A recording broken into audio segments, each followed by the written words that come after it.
Hello friends, this is Dr. Sumiti Ahuja and I am Assistant Professor at Faculty of Law, University of Delhi.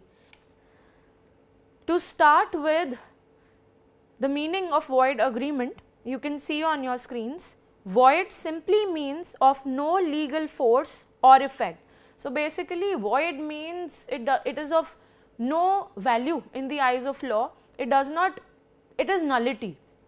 So according to section 2 clause G of the Indian Contract Act, an agreement not enforceable by law is a void agreement, and section 2 clause H defines contract as an agreement enforceable by law. So basically now we need to understand as to what is enforceable, because if we say while defining void agreements, if we are saying an agreement which is not enforceable by law is void agreement, so it becomes important to understand as to what do we mean by the term enforceable. You can see on your screens, a right or obligation is said to be enforceable if the party under an obligation to perform an act can be forced or ordered to comply with the legal process.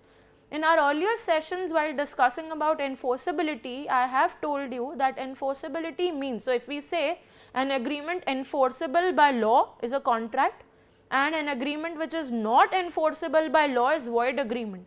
We are trying to say that if in case any dispute arises between the two parties in a valid contract, then in that case the parties have the right to approach the court and claim relief.